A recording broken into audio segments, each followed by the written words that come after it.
আসসালামু আলাইকুম। আমি পলি। আমি এখন আপনাদের একটি উপন্যাস পড়ে শোনাচ্ছি। উপন্যাসটির নাম বাইজি কন্যা, লিখেছেন জান্নাতুল নাইমা।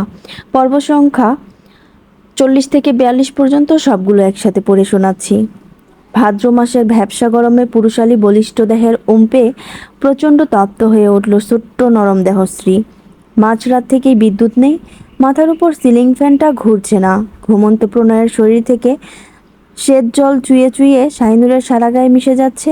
তপ্ত অনুভূতিতে সহসা হিম অনুভব করায় ঘুম ছুটে গেল। চোখ খুলতেই রাশভারী পুরুষটিকে দেখে অধর কোণে হাসি ফুটে উঠল। সে হাসির রেখা দীর্ঘস্থায়ী হলো না, নিমিষেই দীর্ঘশ্বাস হয়ে বেরিয়ে গেল।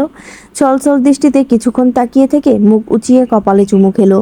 মনে মনে বলল, আমাকে ক্ষমা করে দিয়েন ডাক্তার সাহেব, আমি আপনার কথা রাখতে পারবো না। যে পথ আমি বেছে নিয়েছি সে পথ থেকে ফিরে আসা সম্ভব নয়, উচিত নয়। শেষ বেলায় যদি সৃষ্টিকর্তা চান তবে সংসার হবে আমাদের। নির্লিপ্ত ভঙ্গিতে পুনরায় গাঢ় একটি চুমু খেলো কপালে। নতুন দিনের সূচনায় নিজেকে নতুন রূপে প্রস্তুত করার উদ্যমে নিমগ্ন হলো সে। ঘড়িতে সময় তখন 7টা বেজে 22 মিনিট। সময় দেখে নিয়ে আবারও প্রণয়ের ঘুমন্ত মুখের পানে তাকালো।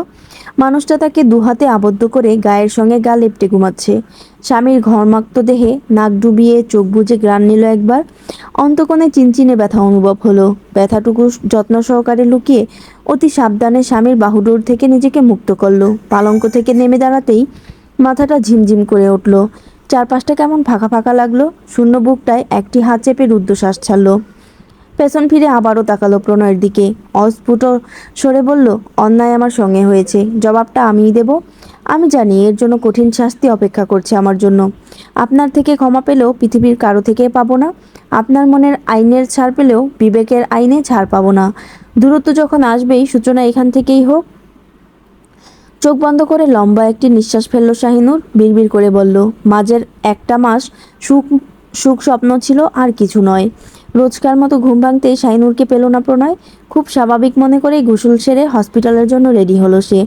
ভোজনালয়ে যাওয়ার সময় জেবার সঙ্গে দেখা হলো। শাহিনুর শবনমের সঙ্গে রান্না করে আছে শুনে নিশ্চিন্ত হয়ে সকালের নাস্তা করলো। বেরিয়ে যাওয়ার পূর্বে শাহিনুরকে ডাকলো, কিন্তু এলো না। অধৈর্য হয়ে সে নিজেই রান্না করে গেল। অরুণা শবনমের সামনেই শাহিনুরকে কক্ষে আসার জন্য আদেশ দিল। অনিচ্ছা সত্ত্বেও শাহিনুরকে যেতে হলো। কক্ষে যাওয়ার সঙ্গে সঙ্গে বিচলিত হয়ে শাহিনুরের কাঁধ চেপে ধরল প্রণয়। বলল, কি ব্যাপার, ডাকছি আসছো না কেন? তারা থাকে আমার, জানো না? প্রণয়ের দৃষ্টি স্থির থাকলেও শাহিনুরের দৃষ্টিতে চঞ্চলতা স্পষ্ট।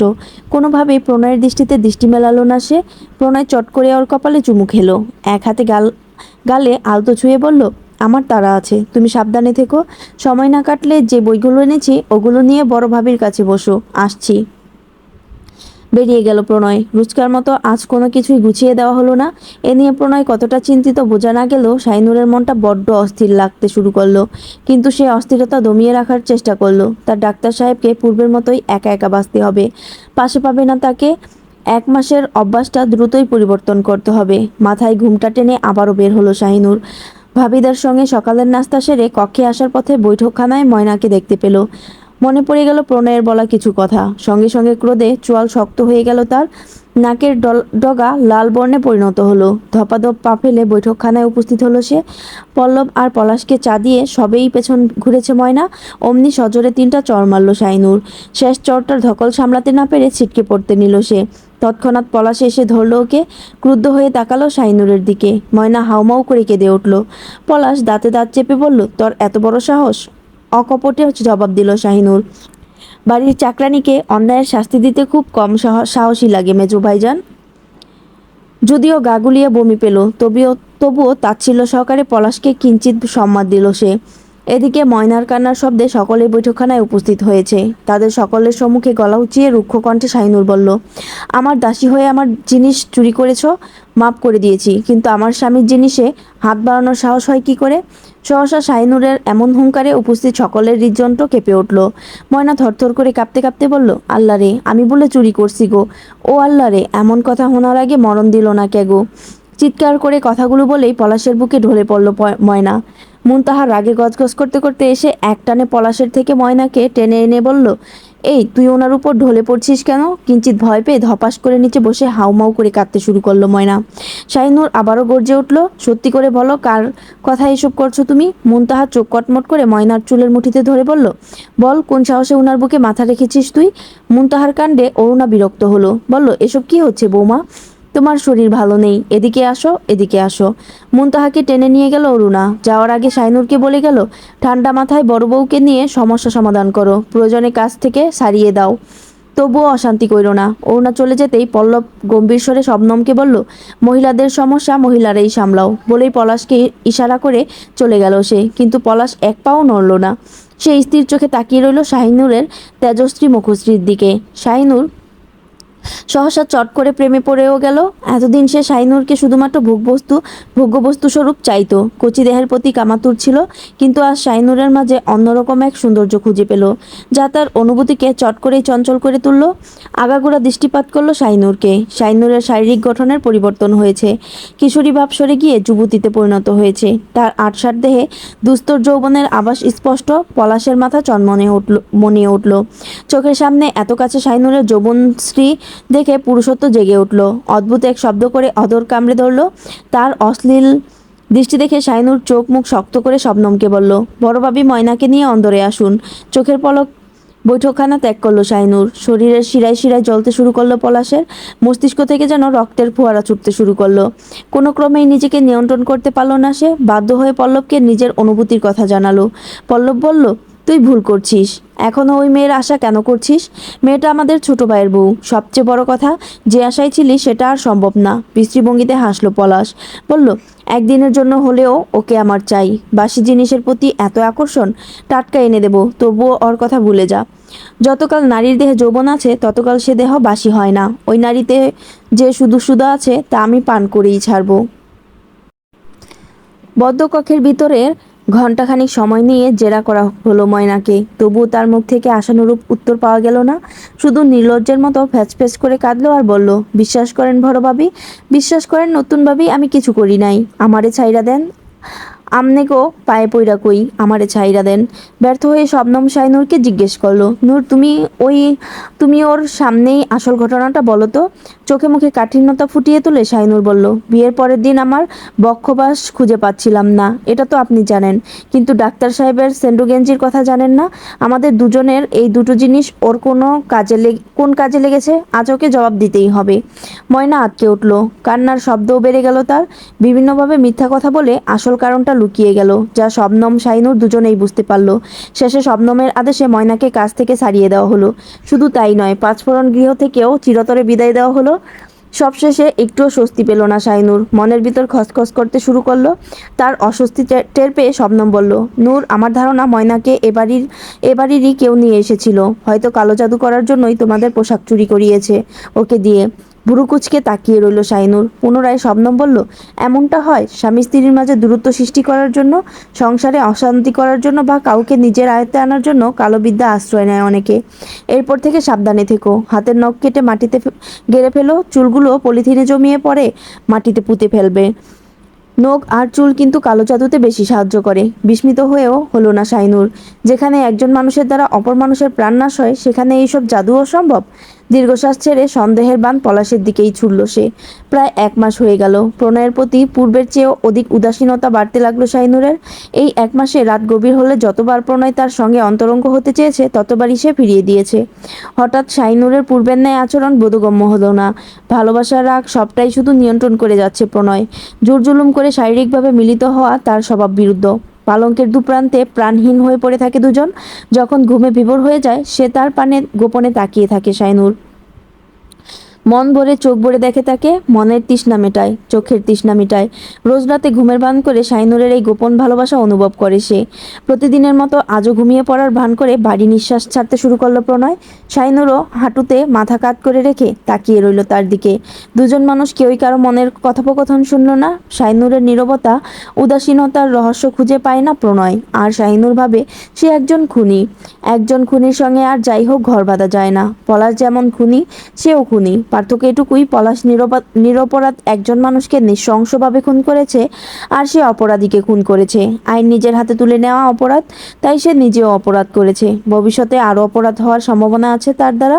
আজ যদি সংসারের লোভে, প্রণয়ের ভালোবাসার লোভে এই অপরাধ সে না করে, তাহলে কোনোদিন পলাশের মতো জঘন্য মানুষের শাস্তি হবে না।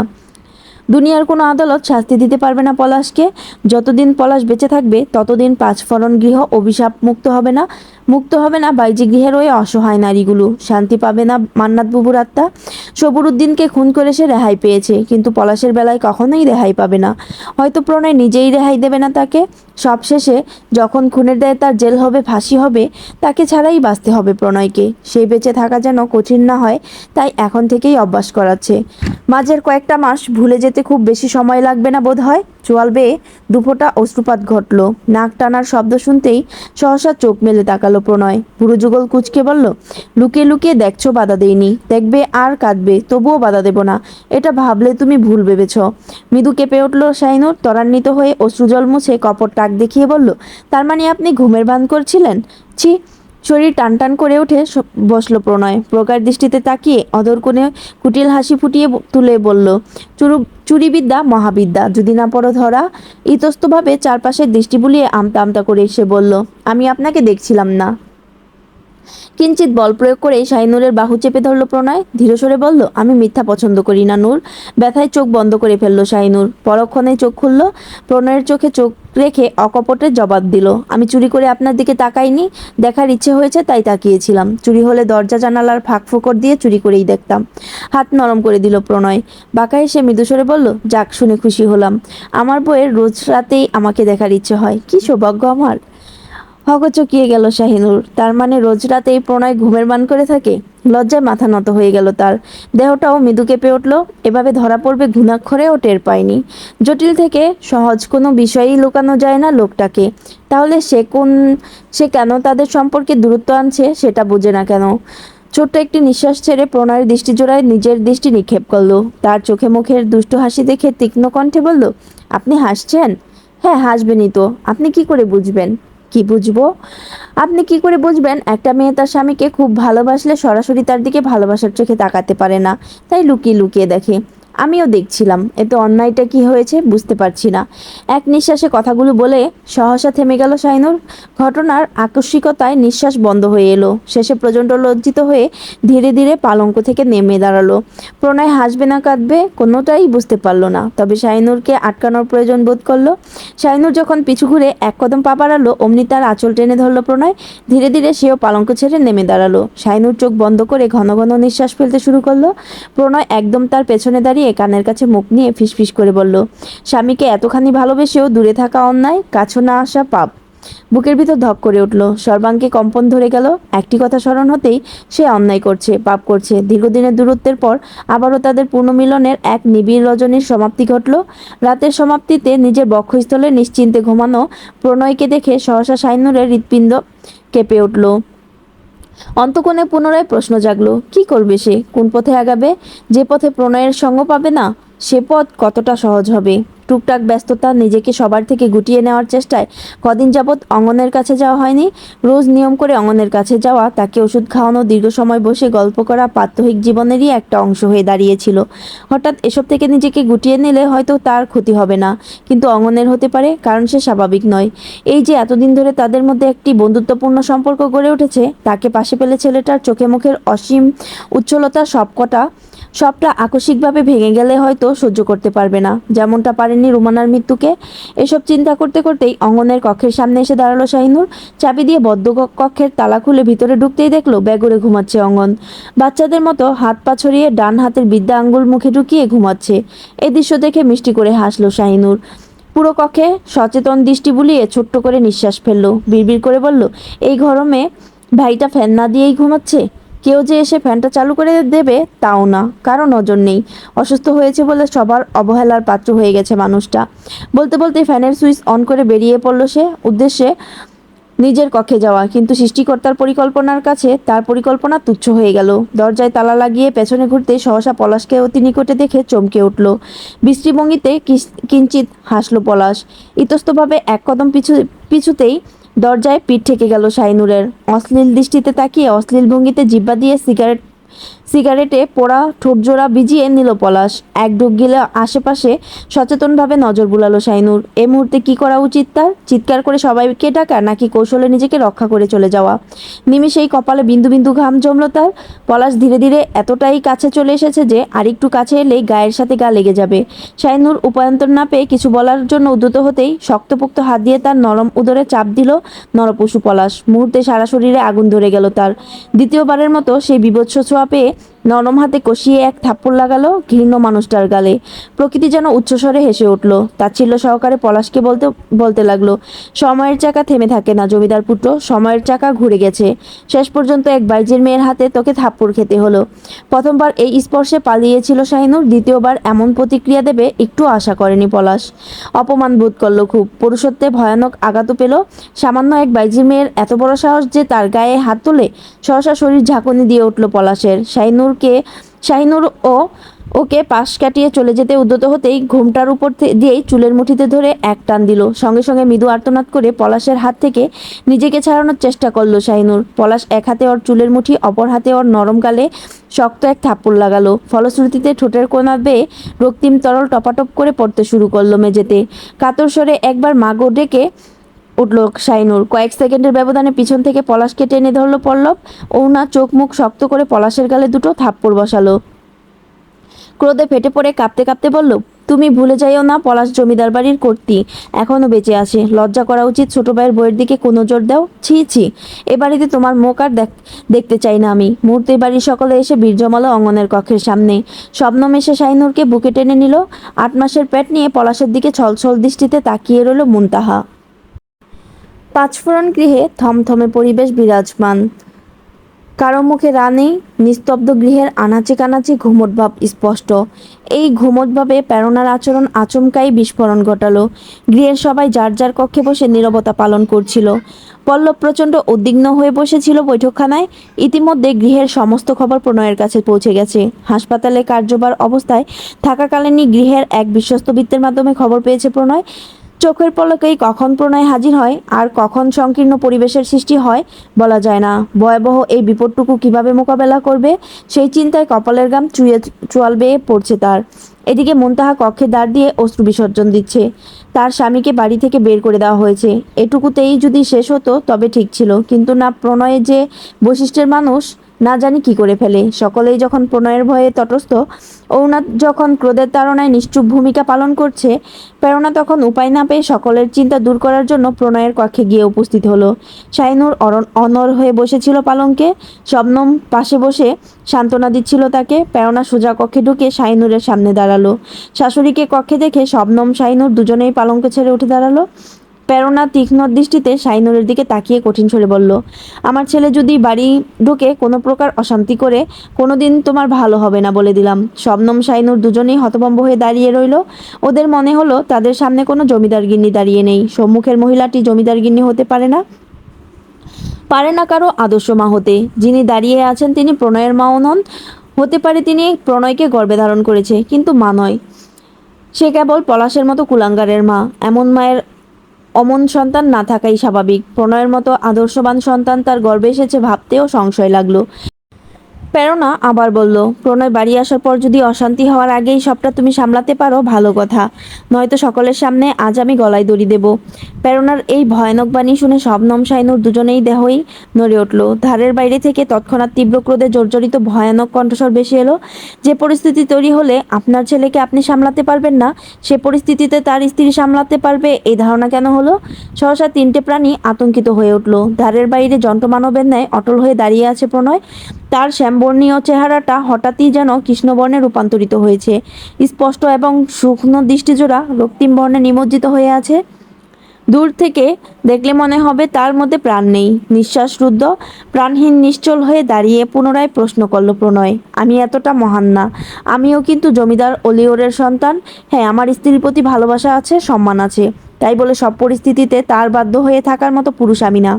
সবচেয়ে বড় কথা, আমার স্ত্রী আমার কাছে নিতান্তই বাচ্চা একটা মেয়ে। বাচ্চাদের বায়না মেটানো যায়, কিন্তু ভুলকে প্রশ্রয় দেওয়া যায় না। কিঞ্চিত ভীত হয়ে স্থির দৃষ্টিতে তাকিয়ে রইল শাহিনুর। 12 কয়েক ঢোক গিলে শুকনো গলা ভিজিয়ে নিল শবনম। প্রণয়ের পেছনে এসে দাঁড়ালো পল্লব। ভাইকে বোঝানোর চেষ্টা করতে কাঁধে হাত রাখলো, সঙ্গে সঙ্গে হাতটা নামিয়ে দিল প্রণয়। তার প্রখর দৃষ্টিজোড়া মা প্রেরণার দিকে তখনও স্থির। ছলছল দৃষ্টিতে প্রেরণা কিছু বলার জন্য উদ্যত হতেই প্রণয় হাত উঠিয়ে থামিয়ে দিল, চোয়াল জোড়া শক্ত করে বলল, প্রশ্ন যেখানে স্ত্রীর সম্মানের, সেখানে প্রণয়ের মতো নিষ্ঠুর প্রাণী এ ধরনের বুকে দ্বিতীয় কেউ নাও থাকতে পারে। আমার নিষ্ঠুরতা দেখতে চান আপনি? আব্বার দ্বিতীয় স্ত্রী প্রেরণা। চমকে উঠল প্রেরণা। ছেলের চোখে নিজের প্রতি সীমাহীন ঘৃণা দেখে কলিজায় মোচড় দিয়ে উঠল। হাউমাউ করে কেঁদে ফেলল সে। তার কান্না দেখে প্রণয় রুদ্ধশ্বাস ছাড়ল। ঘাড় বাঁকিয়ে পল্লবের দিকে তাকিয়ে বলল, আপনার আম্মাকে কাঁদতে নিষেধ করুন বড় ভাই। আর বলে দিন, চোখের পানি দিয়ে আজ আমাকে আটকানো যাবে না। যে বাড়িতে আমার স্ত্রী নিরাপদ নয়, সে বাড়িতে আর এক মুহূর্ত থাকতে রাজি নই আমি। এ পর্যায়ে মাথা ধরে ধপাস করে বসে পড়ল প্রেরণা। শবনম আর পল্লব দুজনেই দ্রুত এসে ধরল প্রেরণাকে। প্রণয় তখনও অনড় হয়ে রইল। শাহিনুরের দিকে না তাকিয়ে আদেশ করল, তৈরি হয়ে নাও, আমাদের দেরি হয়ে যাচ্ছে। এমন একটি রূপ আজ প্রণয় দেখালো, যা দেখে আশ্চর্য হতে পারল না শাহিনুর। যেখানে স্বামীকে নিয়ে গর্ববোধ করা উচিত, সেখানে গণ্ডস্থল থেকে বক্ষস্থল পর্যন্ত শুকিয়ে কাঠের মতো নিরস হয়ে গেল তার। অনিচ্ছা সত্ত্বেও মাথা নিচু করে তৈরি হতে চলে গেল সে। এই বিধ্বস্ত অনুভূতিতে শাহিনুরের বাধ্যতা কিঞ্চিত স্বস্তি দিল প্রণয়কে। ছোট্ট একটি নিঃশ্বাস ছেড়ে সে আবার প্রেরণার উদ্দেশ্যে বলল, আমি বরাবরই আপনার থেকে দূরে ছিলাম, শেষ অবধি আমি দূরে থাকি। আপনি আপনার পুত্র পলাশকে নিয়েই থাকুন। দুহাতে বুক চাপড়াতে চাপড়াতে প্রেরণা চিৎকার করে উঠল, আব্বা গো, ও আব্বা, এত বড় শাস্তি তুমি আমারে দিও না আব্বা। আমি তোমাদের পেটে ধরছি, তোমরা কেউই আমার পর না। তোমরা সবাই আমার নারী ছেঁড়া ধন গো আব্বা। আপনি কাঁদছেন কেন? আপনার তো উপরওয়ালার কাছে শুকরিয়া জানানো উচিত। কারণ যা ঘটেছে, এরপর একই বাড়িতে পলাশ চৌধুরী আর প্রণয় চৌধুরী থাকলে পলাশ চৌধুরীর মরা মুখ দেখার সম্ভাবনা ছিল আপনার। বড় আম্মা যদি আজ যোগ্য জবাব না দিত, পলাশ চৌধুরীর ভাবতেও পারছে না তার সাথে আমি কি করতাম। এহেন কথা শুনে প্রেরণা একদম চুপ মেরে গেল। নির্বাক হয়ে দেখলো সারা জীবনের মতো পরিবারের সঙ্গে সম্পর্ক ছিন্ন করে যাওয়া প্রণয়কে। যাওয়ার পূর্বে প্রণয় আরও কয়েকটি কথা বলে গেল। এটা হওয়ারই ছিল। আপনার পুত্র বিষয়টা সহজ করে দিয়েছে। দূর থেকে আপনাদের জন্য যতটুকু করা যায় করব। আমার জন্য সবসময় আপনার দোয়া আছে জানি। আপনার দোয়াটুকু না রাখলেও চলবে।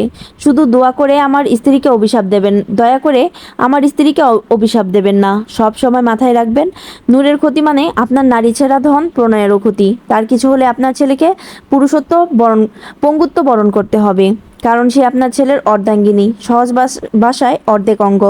হাসপাতাল কোয়ার্টারের প্রণয়ের জন্য যে ফ্ল্যাটটি দেওয়া হয়েছে, সেটি বেশ বড়সড়। দুটো শোবার ঘর, একটি ভোজনালয়, একটি বসার ঘর, একটি রান্নাঘর, সব মিলিয়ে একটা সংসারের জন্য যথেষ্ট। পাঁচফোড়ন গৃহের মতো বড়সড় খোলামেলা পরিবেশ নয়, তবুও অদ্ভুত এক শান্তি রয়েছে এখানে। সাজানো গোছানো আস্ত একটি সংসার শাহিনুরকে উপহার দিয়েছে প্রণয়, যেখানে নতুন করে তেমন কিছুই সাজাতে হবে না। গত রাতে এলেও সকালবেলায় সবটা দৃষ্টিগোচর হলো শাহিনুরের। রাতের বেলা প্রণয়ের ঘরে, অর্থাৎ তাদের দুজনের ঘরে চুপচাপ দুজনেই বসেছিল। কেউ কারো সঙ্গে একটি শব্দও বিনিময় করেনি। সকাল হতেই কিছু না বলেই বেরিয়ে গেল প্রণয়।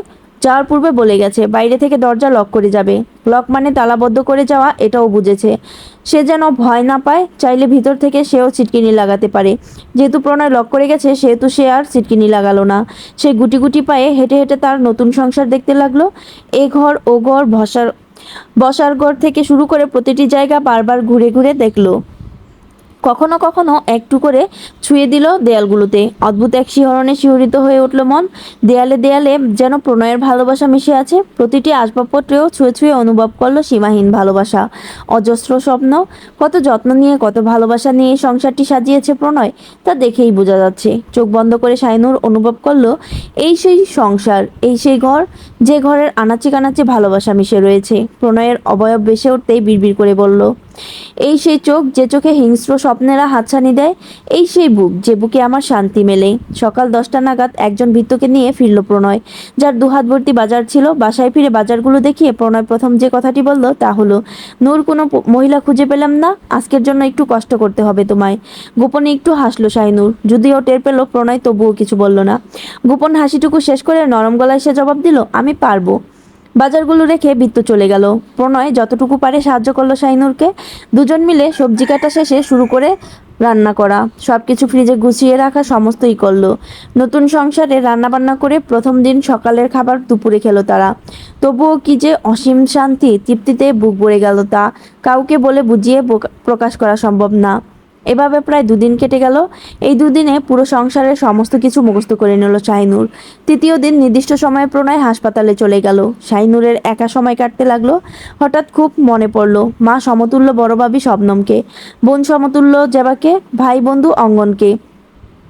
কেবল এদের মনে করেই মনটা কিঞ্চিত খারাপ হয়ে গেল তার। শেষে আম্মা আর বুবুকে মনে পড়তেই মনটা বিষণ্ণতায় আচ্ছন্ন হয়ে গেল। দীর্ঘশ্বাস ছেড়ে ঘরের মধ্যে পায়চারি করতে করতে ভাবলো, পড়ার বইগুলো রেখে এসেছি, ওগুলো থাকলেও তো পড়তে পারতাম।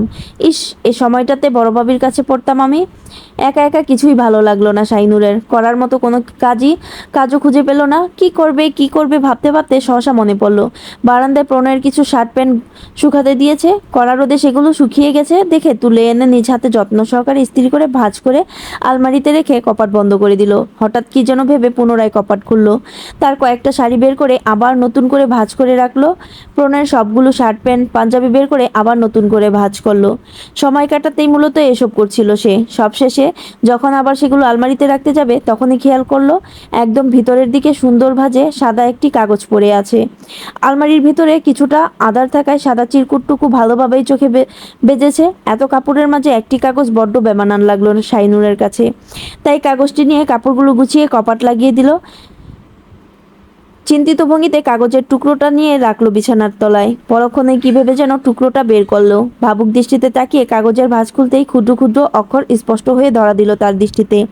এতদিন শবনমের কাছে খুব ভালো করেই বাংলাটা শিখে নিয়েছে। অবশ্য দু একটা ইংরেজিও সে এখন পারে।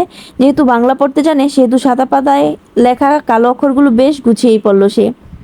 আমার পুরো শরীরে বীভৎস এক যন্ত্রণা হচ্ছে। কারণটা তুমি জানো প্রণয়?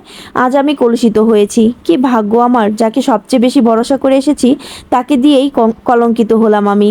আচ্ছা প্রণয়, নেশার ঘরে অঙ্গন কেন বন্ধু না হয়ে পুরুষ হয়ে উঠল? আমিই বা কেন মাতাল হয়ে নিজের এত বড় সর্বনাশ ঘটালাম? আমি জানি তুমি আর কখনোই আমার প্রশ্নের উত্তর দেবে না। আমিও আর কোনোদিন প্রশ্ন করব না তোমায়। আমার শরীর থেকে অঙ্গনের শরীরের গন্ধ বের হচ্ছে। কি বিদগুটি গন্ধ! কই, তোমার শরীরের সুবাস তো কখনো আমার শরীরে লাগেনি, অথচ ওর শরীরের বিদগুটে গন্ধটা দিব্যি লেগে গেল। তোমার ছোট ভাইকে নিয়ে এমন করে বলছি বলে রাগ করবে না তো? তোমার ভাই হওয়ার আগে সে আমার খুব ভালো বন্ধু। তবুও বলছি, আমার কাছে পৃথিবীর সর্বোচ্চ বিশ্রী ছেলেটা আজ অঙ্গন। কারণ ও তোমার তোমার আমার সর্বনাশ করে দিয়েছে। তুমি জানো আমার শরীরের কিছু অংশে দাগ পড়ে গেছে। কেমন নির্লজ্জ ছেলে বলো! এমনটাও করতে পারলো? ও আমার দিকে তাকাবে কি করে? আমিই বা ওর সামনে যাব কি করে? সবচেয়ে বড় কথা, তুমি ওকে আস্ত রাখবে। আচ্ছা প্রণয়, এই দাগগুলো বোধ হয় আমাদের বিয়ের রাত্রিতে তোমার দ্বারাই হওয়ার ছিল, তাই না? ওই রাতে নিশ্চয়ই তুমি আমায় খুব ভালোবাসতে, খুব আদর করতে। কি ভাবছো আজ আমি লজ্জা পাচ্ছি না কেন? কোন মুখে আজ লজ্জা পাবো বলো? কত বড় সর্বনাশ ঘটে গেল আমার! কত বড় সর্বনাশ করে দিলাম তোমার! তুমি আমাকে ভালোবাসো না এটা যেমন সত্যি, আমি তোমার হবু স্ত্রী এটাও সত্যি। প্রণয় চৌধুরী তার হবু স্ত্রীকে এই রূপে সহ্য করতে পারেনি। আমি জানি তোমার মনে আঘাত না লাগুক, তোমার সম্মানে আঘাত লেগেছে। তোমাকে আঘাত করার দুঃসাহস আমার হবে এমন ভাবনা দুঃস্বপ্নেও আনেনি, বিশ্বাস করো। এই পৃথিবীর সকলের ঊর্ধ্বে তোমাকে ভালোবাসি। তোমার সমস্তটাই আমার অধিকারের মাত্রা যাই থাকুক, আমার সমস্তটাই শুধুমাত্র তোমার অধিকার প্রণয়। তোমার সেই অধিকার অন্য কেউ কেড়ে নেবে এমনটা আমি কল্পনাও করতে পারি না। তাহলে বাস্তবে এমনটা ঘটলে মেনে নেই বা কী করে বলো? সেই ছোট্টবেলা থেকে তোমার বউ হবার স্বপ্ন দেখেছি। স্বপ্নটা পূরণ হতে নিয়েও হবে না এমন অধর্ম কি সহ্য হয় বলো? আমি জানি তুমি আমায় মেনে নেবে। তোমার বউ হওয়ার সম্ভাবনা এখনো রয়েছে, কিন্তু ভালো তো বাসবে না। তোমার ভালোবাসাহীন আর কত বাঁচবো আমি? আর তো পারি না। আজকের পর যদি একটা দিনও বাঁচতে হয় তবে তোমার ভালোবাসা পেয়েই বাঁচবো, নয়তো না। আমি জানি এটা আর সম্ভব না। আমি কোনোদিন তোমার ভালোবাসা পাবো না, আর না তোমার চোখের দিকে তাকাতে পারবো। আমার এই শরীরটায় যে কলঙ্কের দাগ লেগেছে তা কোনোদিন মুছতেও পারবো না। তোমার মতো সম্মানীয় একজন পুরুষের বউ এমন কলঙ্কময়ী হতে পারে না। আমি যদি তোমার বউ না হই তাহলে আর কারো বউ হতে চাই না। আমি যদি তোমার ভালোবাসা না পাই তাহলে এই পৃথিবীর কারো ভালোবাসা পেতে চাই না। এত প্রতীক্ষার পরও যখন তোমার ভালোবাসা পেলাম না, কী লাভ অন্য কারো ভালোবাসা পেয়ে? যা চেয়েছি তা যখন পাইনি, যা চাইনি তাও পেতে চাই না। আমি তোমার ভালোবাসার মানুষ হইনি, করুণার মানুষও হতে চাই না। তোমার ভালোবাসার মূল্য কতটুকু আমার কাছে বুঝতে চাও? তোমার ভালোবাসা পেলাম না বলে শেষ অবধি সৃষ্টিকর্তার ভালোবাসাও হারালাম প্রণয়। আমার লাশ দেখার পর তুমি নিশ্চয়ই বুঝবে তোমার ভালোবাসার অভাবে কত বড় সর্বনাশ ঘটে গেল।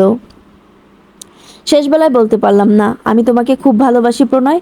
সেই ছোট্ট থেকেই তোমাকে মন প্রাণ দিয়ে চেয়েছি। বিশ্বাস করো, আমি কখনো কোনো পাপ করিনি, কারো সাথে কোনো অন্যায় করিনি, কারো দিকে কড়া চোখে তাকাইনি, কড়া ভাষায় কথা বলিনি। তবুও শেষে ভয়ঙ্কর পাপী হয়ে গেলাম। আমার বুকের ভিতরটা চূর্ণ বিচূর্ণ হয়ে গেল প্রণয়। আমার মস্তিষ্ক এলোমেলো লাগছে, নিঃশ্বাস বন্ধ হয়ে আসছে। আমি নিজেকে সহ্য করতে পারছি না। আমার এই শরীরটাকে জ্বালিয়ে পুড়িয়ে শেষ করে দিতে ইচ্ছে করছে। সেই ছোট্টবেলা মাকে হারালাম, অবশ শিশু ছিলাম। কোন অপরাধে সৃষ্টিকর্তা মাতৃহারা করলেন জানি না, বাবা থেকেও ছিলেন না। সেই তখন থেকেই তো ভালোবাসার কাঙাল ছিলাম। শেষ পর্যন্ত তোমার ভালোবাসার কাঙালিনী হয়েই শেষ নিঃশ্বাস ত্যাগ করতে হবে আমাকে। আমি তোমার বউ হতে পারলাম না, আমি তোমার ভালোবাসা পেলাম না। একটু ভালো কেন বাসলে না প্রণয়? আমার লাশের পাশে বসে একবারের জন্যও কি বলবে ভালোবাসি তোমায় রোমানা? এটুকু শোনার জন্য হলেও আমি মরবো। মৃত মানুষের কদর অনেক বেশি হয়। জীবিত হয়ে কদর না পাই, মৃত হয়ে তোমার কদর পেলেও শান্তি। এই ছিল বাইজি কন্যার 40 থেকে 42 পর্যন্ত সবগুলো পর্ব একসাথে।